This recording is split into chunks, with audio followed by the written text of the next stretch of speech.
why it's coming out now is we wanted to wait, to get through all of the legal proceedings, the criminal trial, and it's 4 parts, and it spans over 30 years of, pop culture, his life.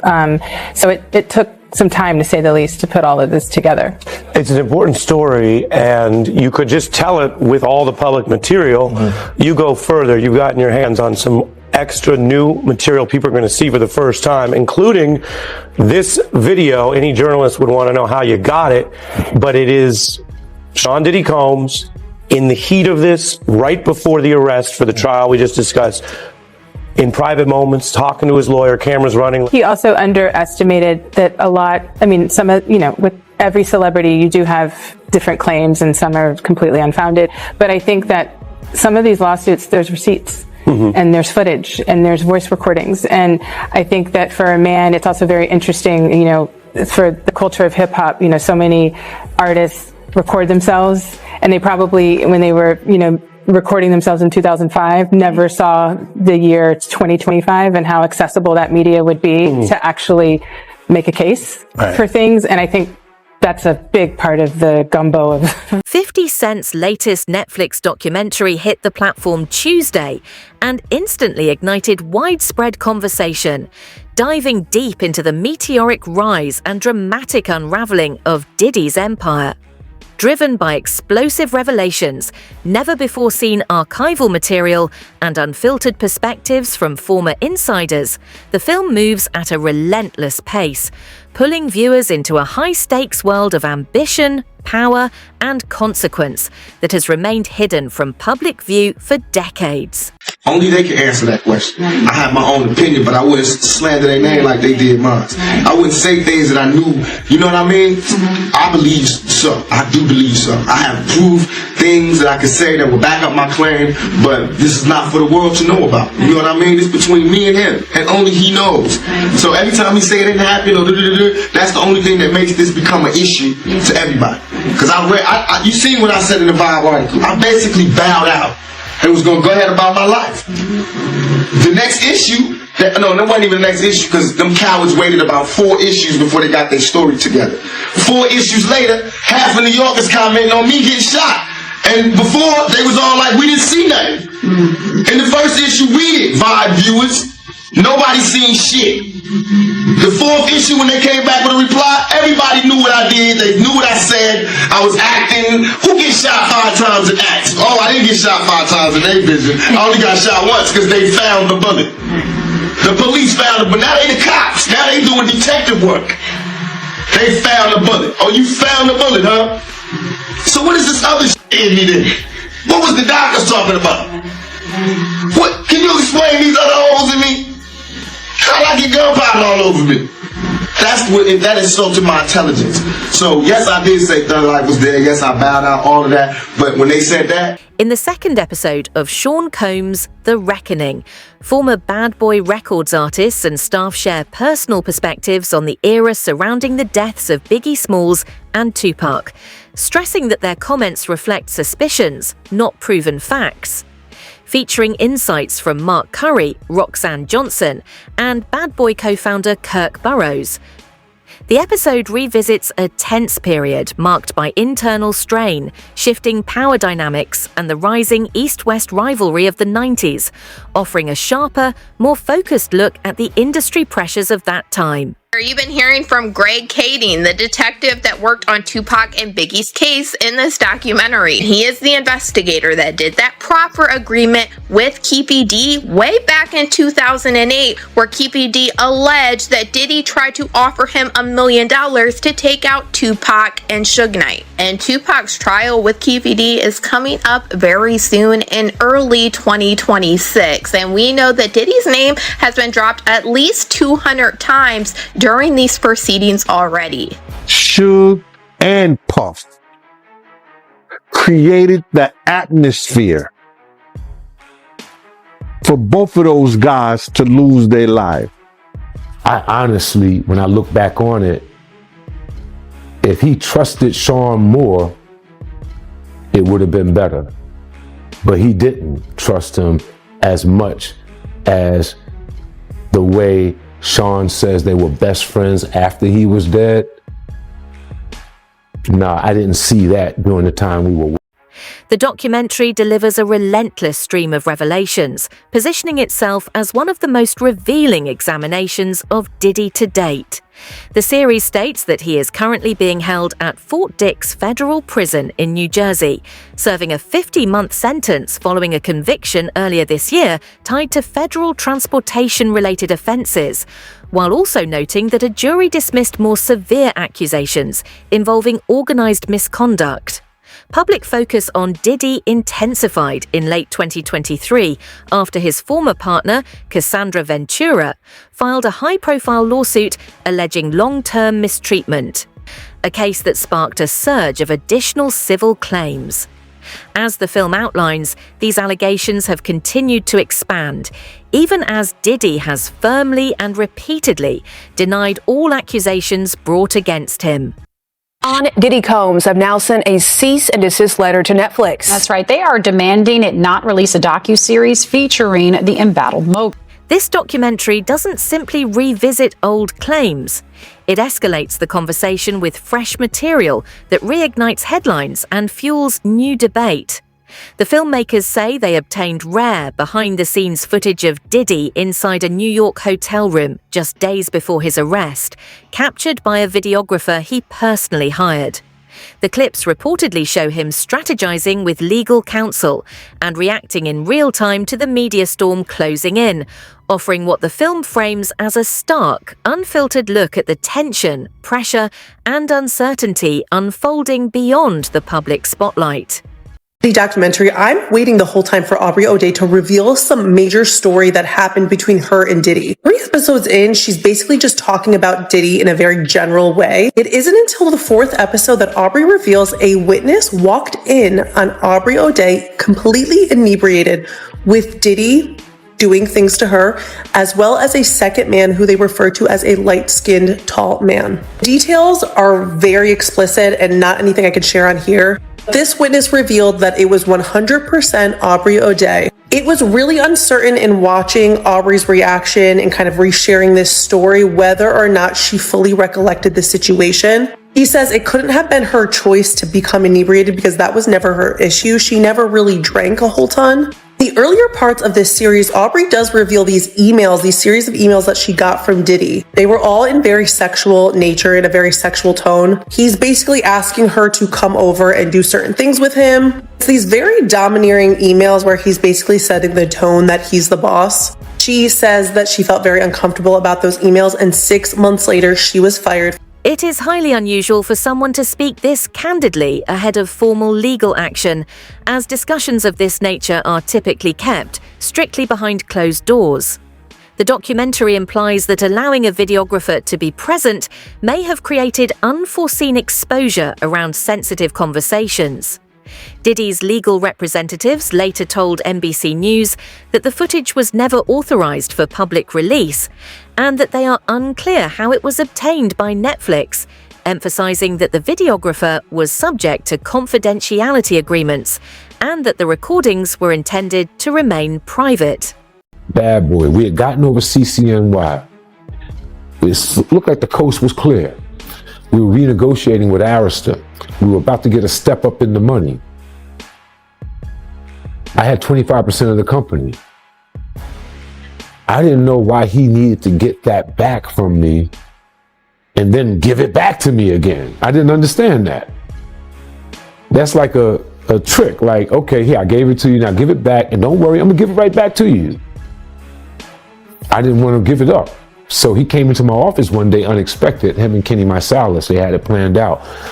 Kenny had the briefcase with all the stock certificates in it, and Diddy had the bat. Not like I'm gonna beat the shit out of you with the bat, but he had the bat like, man, we got to do this. This has to happen.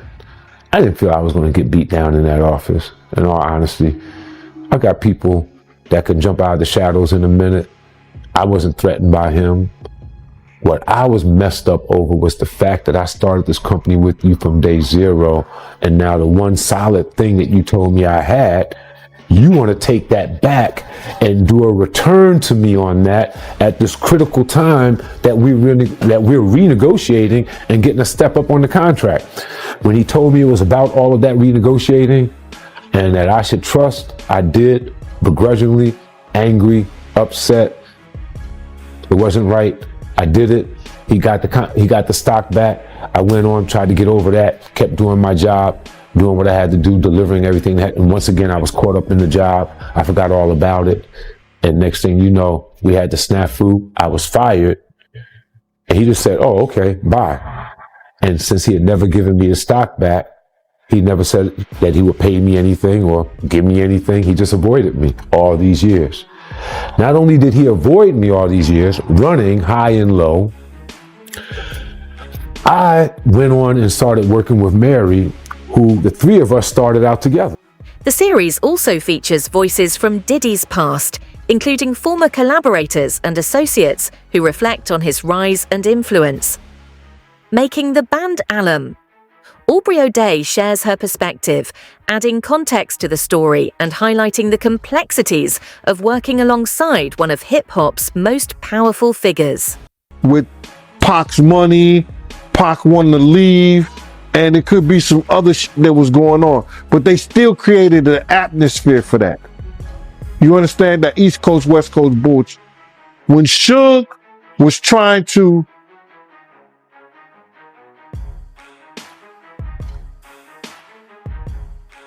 use the New York guys to, okay, man, come on, let's make some sense of this shit. And have a meeting and sit down with the New York guys and ask for a representative for Puff to come on. Puff was mad. You see now why Puff was mad. Everybody know now why Puff was mad. That he didn't want nobody to come to the meeting because Suge was playing Pay Daddy. Suge was in there playing Play Daddy with Justin. It's crazy. I said, well, how you gonna be mad at Misa and the East Coast, West Coast? And now we see why he was mad.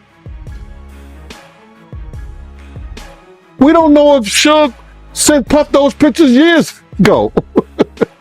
We don't know that.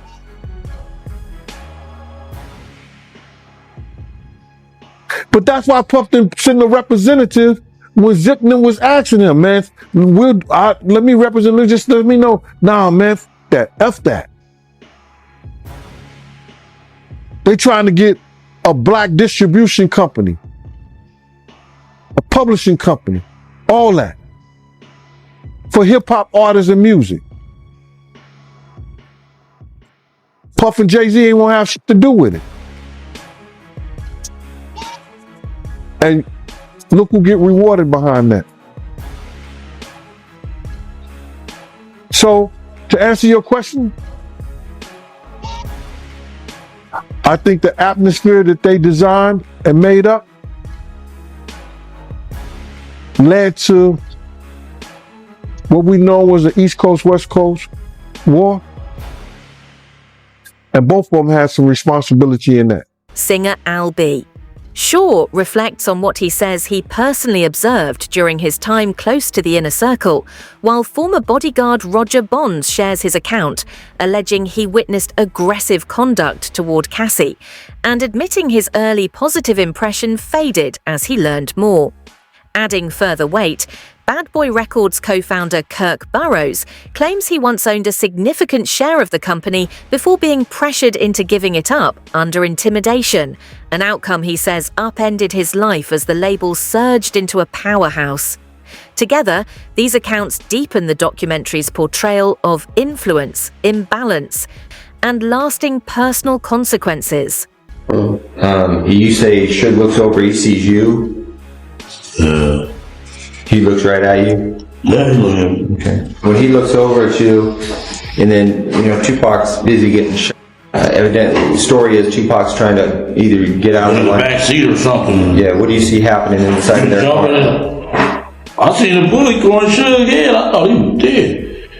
You thought he was dead. So Orlando crossed Dre? He leaned over on the window, we rolled down the window, pop.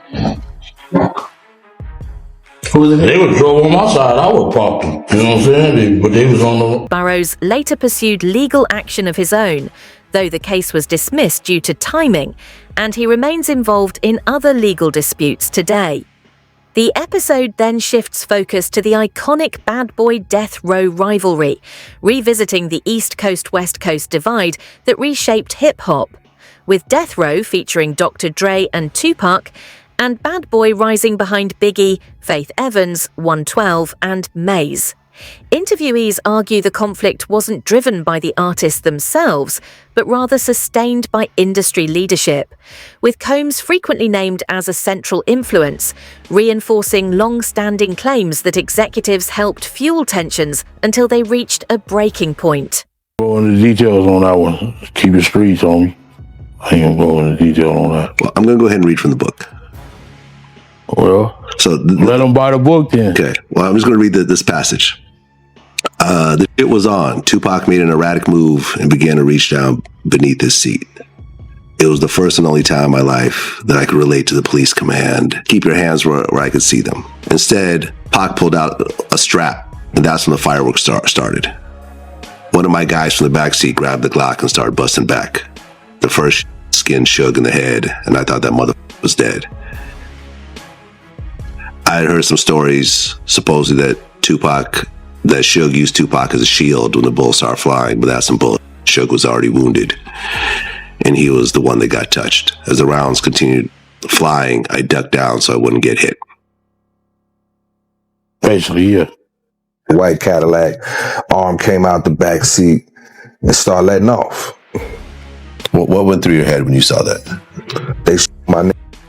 In KPD's 2008 proper agreement, he alleged that Diddy's friend Zip Martin is the one that gave him the weapon that was used to take out Tupac. KPD told the investigator Greg Kading that Zip Martin had a special compartment to keep this weapon in his car that he drove to Las Vegas. And in this documentary, we have Greg Kading confirming that Zip Martin did drive the same type of vehicle that KPD alleged to Las Vegas this night. And then during this documentary, we heard from the former president of Bad Boy, Kirk Burrows, who alleged during this time, Diddy had him hiring a whole bunch of people and getting cars to drive to Las Vegas. And he is now very curious into why Diddy wanted to do this. And he said, in his opinion, he now believes that Diddy was behind taking. The documentary claims the label feud expanded far beyond music, transforming into what it describes as a dangerous street-level conflict, with opposing affiliations forming around Bad Boy and Death Row. The series places Diddy at the center of this narrative, outlining alleged connections through Eric Von Zip, whom he once referred to as an uncle, to Dwayne Keefe D. Davis, a figure long linked to New York's underground scene. Drawing on audio recordings and commentary from former LAPD detective Greg Carding, the episode presents Davis recounting how he and his nephew Orlando Anderson were involved in the 1996 Las Vegas shooting that killed Tupac. While the footage itself is not shown, interviews with Davis and others offer first-hand perspectives that the documentary frames as a dramatic and controversial new layer to the long-debated history. There was the rumor that after Pac got Puffy gave Zip $1 million that was supposed to be handed over, and Zip ended up keeping it. And I remember when I interviewed TK Kirkland, who was actually roommates with Zip at one point. They were that close. He actually said, yeah. The feds said that too. He said that actually happened. Well, the story that has circulated was that after Tupac got, Puffy allegedly gave the money. I heard to Zip. Yes. And Zip was supposed to give the money to Keefe and them. Yes. But he never gave the money to him. But thank God he never gave him the money, right? Think about it. If he gave the money, Puffy will be in prison now, money for hire. So thank God. If this is a true story, I'm not saying yes or no, but if he would have gave them the money, it'd have been for hire and Puffy would be locked up. Davis goes on to allege that Diddy had offered financial incentives to him and others to target Tupac Shakur and Suge Knight, who was present during the infamous shooting. He claims the payment was never delivered, citing night survival and asserting that the funds were ultimately lost with Von Zip, who has since died. Presented as unverified claims, these statements introduce another stark and unsettling dimension to the growing web of controversy the documentary associates with Diddy. Even speaking on the situation with Biggie, how he was the one in charge of planning this London media trip for Biggie that he was supposed to be on the night that he was actually unalived. Kirk Burrows claims Diddy is the one that canceled this trip and Biggie did not want to go out to Los Angeles. And Kirk Burrows feels like Diddy should be responsible for what happened to Biggie. What Kirk Burrows alleged next is what's really chilling. He said something that we have heard alleged many times, and he said that Biggie was actually leaving Bad Boy Records shortly before he passed away. Kirk Burrows alleged that Biggie already signed the paperwork to get out from underneath Bad Boy. Then Kirk Burrows went on to allege that after Biggie passed away, Diddy came to him and told him to change the terms in the contract that Biggie signed. And he claimed that he was so calculated that he told Kirk Burrows to just switch out the middle pages. That way on the last page, Biggie's signature would still be there. That way Diddy could allegedly keep racking up money. Burrows alleges that Diddy pressured Biggie to travel to Los Angeles to promote his album despite his reluctance, a trip that preceded Biggie's death in 1997. He claims Diddy later framed the decision as Biggie's own, adding a controversial challenge to the long-held public narrative. And for Biggie to go to LA so soon, knowing that Tupac got killed 6 months earlier. The award show season was up. We had to go out there to participate in that. We had records that were nominated. We were a budding, launching company that already launched and we were successful. We could not go. But Biggie did have an inconvenience. He had a car accident. I think it was in Brooklyn, maybe downtown Brooklyn. He had a broken femur at that time. And he was recovering from that. Big sized person, could not really sit comfortably in a plane, not even first class, with a cast on. It was uncomfortable. He was talked into going to the LA portion of the trip so that he could be out there ahead of time. He was out in LA so there wouldn't be a big rush and bustle to get him there. So I think he was out there for a good week and a half ahead of time leading into the event. So being out there, we came to follow up and to have that night.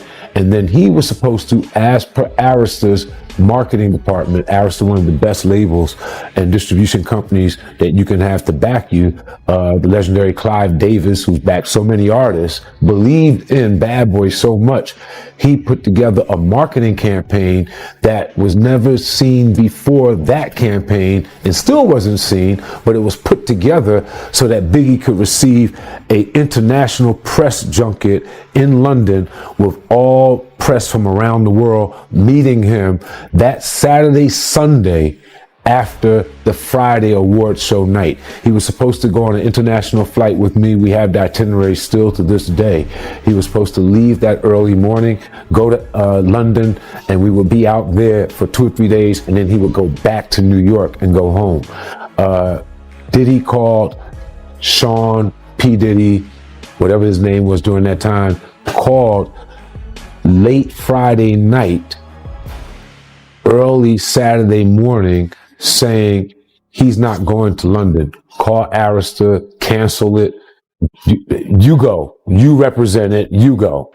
He's not going. He wants to stay here in LA. Kirk then went on to explain that Diddy pulled the budget for Biggie's security on purpose, so he would be left undefended. You have a budget for everything that you do. The budget for Big in LA for the award show ended that Friday night, Saturday morning, when a new budget started to get him from LA to London, where he would be taken care of with security, his friends, and everyone that he wanted to be with him in the style that he was accustomed to handle the press junket. When that didn't happen, that budget was never opened. The budget for LA ended, and there was a great need for security that Saturday night, and he was out without that security. The beef up. and we lost him. And in that decision, what it put us in, that decision put us in the worst situation that we could have ever been in. We lost our number one talent. We're on a West Coast where we're surrounded by enemies who told us not to be here. We really shouldn't have been there, but we were. Now we have to get out of there. At that time, I brought most of the company with me. I had a lot of interns, young people. I had to account for them with their parents. We had to get them home. That weekend, I think we had to get Sean out first. 1, 2, 3 steps in the trunk of a car, moving out the city limits to another airport on that flight out. I stayed until Sunday-ish or so, making sure all the interns, all the executives, every last one of the kids that was out there with us was back east. And then we had to make preparations for Big's family to know where he was at, for them to make preparations to bring him back home a week or so later. So that was the job. And then I slowly crept. Kirk Burroughs also claims the relationship between Diddy and Biggie was far less close than publicly portrayed, alleging there was little personal connection or concern for Biggie's safety. His account sharply contrasts with the supportive image Diddy has long presented, adding another unsettling angle to the narrative. Oh, hi, Gene. How are you? All right, man. You know I ain't seen you since I came to your house and had that conversation with you. How you been? You all right? I've been okay. I've been watching you on Facebook. I'm sorry, Ms. Wallace. I'm sorry I had to do what I had to do, but you know, it is what it is. Okay, I know you do. Thank you, Ms. Wallace. Like I told people, I said if Ms. Wallace would have called me and told me to shut it down, I would have shut it down. Ms. Wallace ain't called. She knew how to get in touch with me. If Ms. Wallace didn't tell me to shut it down, I'm going to keep doing it because I respect you, Ms. Wallace. And do what you do. First thing I said was, Ms. Wallace, if you tell me to stop, leave Puff, stop, no, I didn't say leave Puff. If you tell me to stop doing what I'm doing, I will. She said, no, G, I watch you. You keep doing it. You doing a good job. You, man, listen here. Yo, I was happier than one of them boys at a Diddy party. I was so happy, man, it was crazy. Cause this was the first time I had talked to Miss Wallace since the last time I talked to her and was telling her about Big's death. And she said I didn't want to. Biggie's mother has also publicly said in interviews that she believes Diddy may have been connected to her son's untimely death. A statement that adds a deeply personal and haunting layer to the controversy. Greg Kading getting into what happened with Biggie. And Greg Kading alleged that Diddy wasn't helpful at all in the investigation into what happened to Biggie. We saw a lot of different records being put on the screen where it said he did not want to give any more info at this time, and this was at the hospital where Biggie passed away. And I also noticed this document that flashed on the screen that was from investigator Russell Poole. And Russell Poole said that he called Miss Wallace to update her on the investigation and that she was frustrated and angry that no one had been arrested for her son's unaliving. After bringing her up to date on the case and explaining our frustration with the lack of cooperation from Puppy Combs, Bad Boy Entertainment, plus Biggie's own entourage's lack of further assistance in the investigation, Miss Wallace calmed down and understood the situation. Greg Kading said in this documentary he believed that Diddy did not cooperate with Biggie's investigation because it would have led investigators back to him with Tupac's unaliving. I always remember the saying that when you solve one of their cases, you will solve the other. And that's why I honestly can't wait until Tupac. Her perspective intensifies scrutiny around the long-debated tragedy, further complicating the legacy surrounding Biggie's death and keeping emotions and questions firmly at the center of the discussion.